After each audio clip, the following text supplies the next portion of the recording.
Bonjour à tous, on retrouve Franklin Pichard, vous en avez l'habitude maintenant, pour faire un petit tour d'horizon sur les marchés financiers. Bonjour Franklin. Oui, bonjour Thomas. Bon, ça va mieux, on respire un peu mieux, là, ça se calme sur les marchés. Oui, enfin un peu de normalisation, on regarde les choses. C'est la Coupe du Monde, l'effet Coupe du Monde?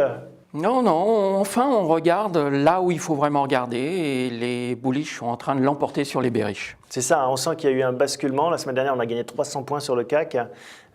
C'est ça les marchés, toujours bullish, bearish.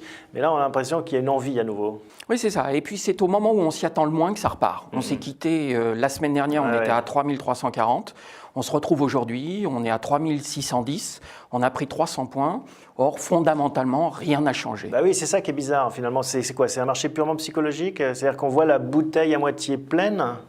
On voit clairement la bouteille à moitié pleine depuis 5-6 jours. Des chiffres que l'on regarde, qu'on observe et qu'on traite sur les marchés. C'est ça la grande nouveauté. Là où on voit que c'est psychologique, c'est que vendredi, on a eu des statistiques un peu contradictoires. À la fois les ventes de détail qui étaient moins bonnes qu'espérées aux États-Unis et puis l'indice de confiance du Michigan qui lui était bon. Et on retient les bons chiffres. C'est exactement ce que vous dites. C'est-à-dire qu'on aurait pu retenir le mauvais, les ventes de détail, et le marché, à une demi-heure de la clôture aux États-Unis, n'a retenu que le bon. Autre élément, c'est l'étude de Moody's qui a un petit peu calmé le jeu peut-être. Oui, il y a toujours en toile de fond les banques, la situation des banques. Et Moody's a sorti une étude vendredi en faisant subir un test crash aux 30 principales banques des 10 pays les plus importants. Et toutes en sortent sans ombrage, sans augmentation de capital, avec de bonnes perspectives. Donc solidité du secteur, ça redonne confiance. Le scénario, c'était s'il y avait des défauts ou des défaillances de certaines dettes souveraines. C'était défauts, défaillances de dettes souveraines, et puis en face, des banques qui pouvaient à nouveau se retrouver en difficulté, ce qui fait le quotidien et le pain béni des hedges. Bon, donc a priori, Moody's rassure également.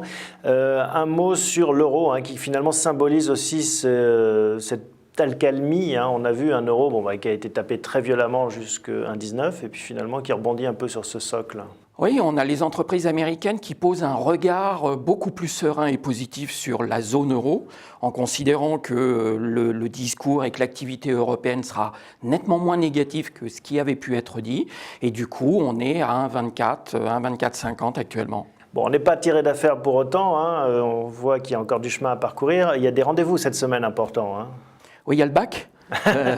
Il y a le bac pour ceux qui le passent, oui, une pensée pour eux et pour leurs parents surtout. Et puis on a surtout 3 indicateurs importants qui vont valider les scénarios haussiers. On va avoir l'immobilier, on va avoir l'inflation et on va avoir la production. Donc le chiffre de l'immobilier, lui, devrait être un petit peu moins bon parce que c'est la fin des crédits d'impôt aux États-Unis. On va avoir également la production industrielle qui, elle, devrait être plutôt très très bonne. Et on devrait avoir les prix. Et les prix devraient traduire l'absence d'inflation. Si on valide ces 3 épreuves, eh bien, on n'aura peut-être pas besoin de l'oral de rattrapage. Bon, c'est ce qu'on peut espérer pour passer un bon été. Merci Franklin. À la semaine prochaine. Merci.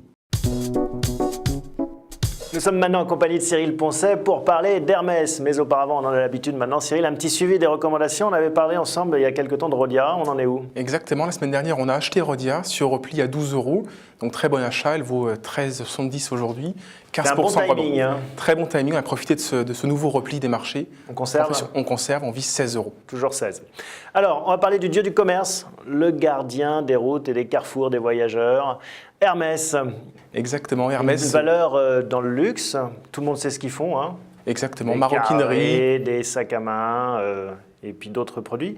Un peu une valeur extraterrestre, avec un défi à la pesanteur boursière, une action qui culmine au sommet toujours. Exactement, elle se paye 36 fois les bénéfices, donc il y a une véritable surcote sur Hermès. Tout à fait justifié, parce que c'était extraordinaire dans sa capacité à produire des produits de luxe et de très grande qualité, reconnus dans le monde entier, notamment dans la partie asiatique. Donc c'est justifié. Mais c'est une action luxueuse aussi. Est-ce que c'est pas trop tard finalement de s'intéresser à Hermès quand on voit que son cours ne descend quasiment jamais en dessous des 100 €? Non, justement, l'intérêt revient aujourd'hui avec malheureusement la disparition il y a un mois de l'ancien PDG Jean-Louis Dumas, qui était vraiment l'artisan au sens propre et au figuré, de ce qu'a pu donner Hermès de mieux. Vraiment une envergure mondiale à Hermès. Il a fait coter la société en bourse. Et c'était en fait le garant d'une forme d'unité familiale chez Hermès. Et effectivement, aujourd'hui... Sa disparition, ça relance sur le marché les rumeurs de recomposition du tour de table. On sait qu'il y a des grands industriels au coin du bois qui regardent ce dossier depuis longtemps. On pense à Bernard Arnault, à Pinault aussi. Exactement. On pourrait revivre un petit peu la bataille qu'on a connue sur Gucci, qui pourrait justement faire envoler le cours sur des sommets extraordinaires. Bon, pour l'instant, la famille contrôle 70% du capital, 80 héritiers au total. Est-ce qu'on va avoir une guerre d'héritiers ou pas? Au risque, effectivement, parce que certains héritiers ne sont pas forcément employés dans la société, donc ils payent beaucoup d'ISF, malheureusement, sur leur partie. Un dividende en plus qui est relativement faible, qui est d'ordre de 2%. Donc ça ne permet pas de les rémunérer aussi bien que le coût de l'impôt sur leur participation chez Hermès. Bon, donc ça, c'est un risque d'évolution ou une opportunité, selon l'endroit où l'on se place. À part cette recomposition du tour de table, est-ce qu'il y a d'autres catalyseurs à vos yeux? Tout à fait, c'est le changement du mix géographique. Hermès, historiquement... C'est quoi le mix géographique? Alors, c'est l'allocation géographique des ventes d'Hermès. Plus de 30% en fait chez Hermès sur le Japon. C'est un pays qui a été un fort levier de croissance aujourd'hui avec une crise de plus de 20 ans. Ouais, un pays qui vieillit et donc avec moins de dynamisme, on achète peut-être moins de sacs. Exactement, puis un peu il y a une indigestion de produits de luxe. Au Japon, on sait qu'il y a tous les principaux fabricants de luxe qui sont là-bas. Donc effectivement, ils ont envie d'aller justement vers d'autres zones des pays émergents. Les Chinois sont prêts à acheter les sacs Hermès maintenant? Exactement, ils ne sont pas forcément encore assez connus, justement Hermès en Chine, mais il y a des efforts qui sont faits justement pour rendre un peu plus connue la marque. Effectivement, en plus, c'est une valeur de l'art, donc elle profite pleinement de cette baisse de l'euro. Une valeur yen même. Oui, une valeur yen, effectivement. C'est une valeur qui produit principalement en euros et des coûts de fabrication, vu la qualité produite, extrêmement élevée. Donc la baisse de l'euro par rapport au dollar, par rapport au yen, c'est de la marge en plus. Exactement, ce qui permettra d'ouvrir des magasins justement en Chine, d'avoir des prix peut-être un peu plus attractifs et de faire surtout connaître beaucoup plus la marque dans les pays émergents. Oui, parce que c'est ça aussi le secret d'Hermès, c'est de maîtriser toute la distribution, depuis la conception, la fabrication, jusqu'au magasin et au client final. Exactement, ils ont vraiment toute la chaîne, ce qui est pour eux la meilleure garantie pour avoir une marge qui est extraordinaire, 26% de marge. Ouais. Et puis un gros trésor de guerre aussi. Exactement, plus de 500 millions d'euros qui sont cachés dans les caisses d'Hermès aujourd'hui. Mais alors justement, ça permettrait peut-être aussi de faire patienter ceux qui voudraient, parmi les héritiers, sortir trop vite. Vous disiez, l'indigence du dividende, 2% à peine, avec ça on pourrait acheter un peu la paix, j'allais dire, actionnariale. Tout à fait. Il y a deux hypothèses. Soit effectivement un dividende exceptionnel, de l'ordre de 4 à 5 euros par action. Donc là, effectivement, ça permettrait de bien rémunérer les actionnaires. Et donc ça élimine le scénario d'une OPA au style ou pas, mais en tout cas d'un rachat. Ça élimine peut-être pour l'instant. Ça calmerait effectivement les ardeurs de certains actionnaires. Il y a aussi l'option d'annulation des actions, ce qui aurait un impact relutif pour les actionnaires en place, et ce qui serait là aussi intéressant dans tous les cas pour les investisseurs. Les perspectives 2010 pour finir? Elles sont excellentes. Premier trimestre qui a vraiment été largement au-dessus des attentes. Mois d'avril, mois de mai, excellent aussi. Ils sont assez conservateurs, il faut dire. Ils sont assez conservateurs, effectivement, et c'est ça qu'on joue aujourd'hui. On trouve qu'ils sont trop conservateurs. Certains segments de l'activité, notamment les montres, sont en train de repartir à la hausse. C'est très cyclique, notamment l'horlogerie, l'art de la table. Donc ça, c'est intéressant et on joue effectivement une croissance qui pourrait nous surprendre positivement. Alors on la joue comment, d'un point de vue graphique? On voit le graphique. Comment est-ce qu'on rentre dans Hermès, qui est à 112 à peu près là maintenant? Exactement, toujours aussi prudent. On préfère attendre un petit moment de repli, notamment vers les 105 euros pour entrer sur le titre et pour viser les 125 euros à moyen terme. Très bien. Bon, donc on attend un repli sur 105 et on vise les 125. C'est très clair. Merci Cyril, à bientôt. Merci Thomas, à bientôt.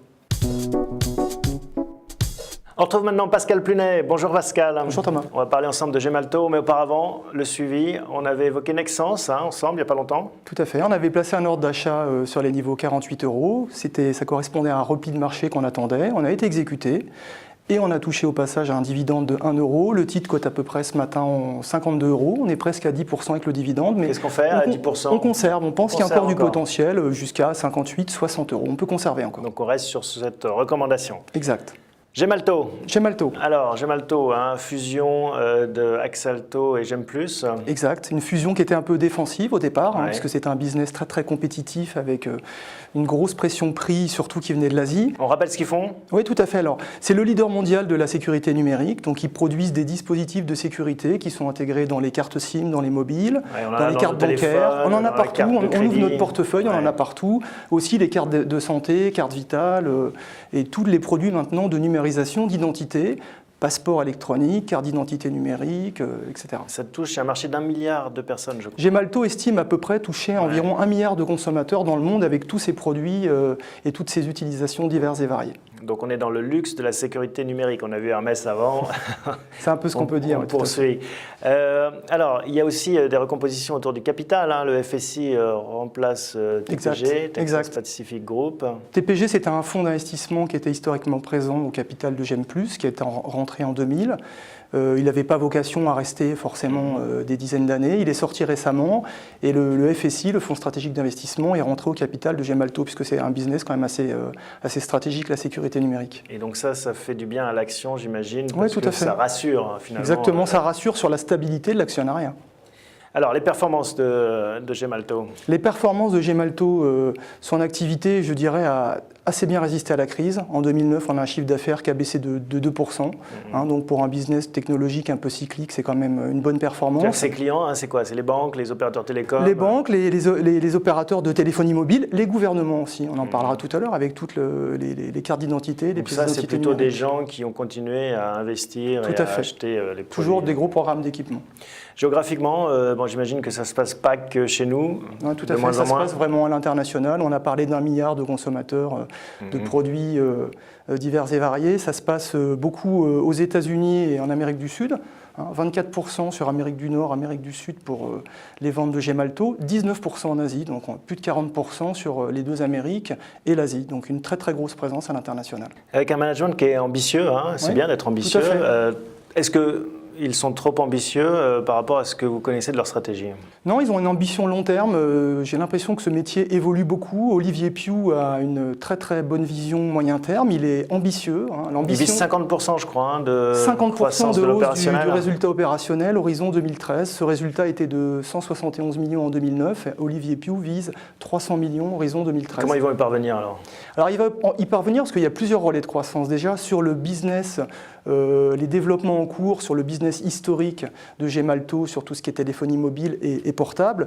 D'ores et déjà, Gemalto est très très bien positionné puisque les composants Gemalto équipent l'iPad d'Apple, le livre numérique le Kindle d'Amazon. Donc ça, c'est un relais, les tablettes de croissance. Exactement, les tablettes numériques qui sont en plein essor et Gemalto bénéficie déjà de cet essor à l'heure actuelle sur ses ventes. D'accord, donc les tablettes, quoi d'autre? Alors, il y a deux types de relais de croissance encore très très importants. Le premier, il est très important, c'est tout ce qui est développement de la sécurisation des paiements et des transactions. Ça, c'est un business effectivement qui est au cœur historiquement du métier de Gemalto, qui travaille beaucoup sur les cartes bancaires depuis plusieurs années. Et en avril, Gemalto a annoncé l'acquisition du suédois Todos.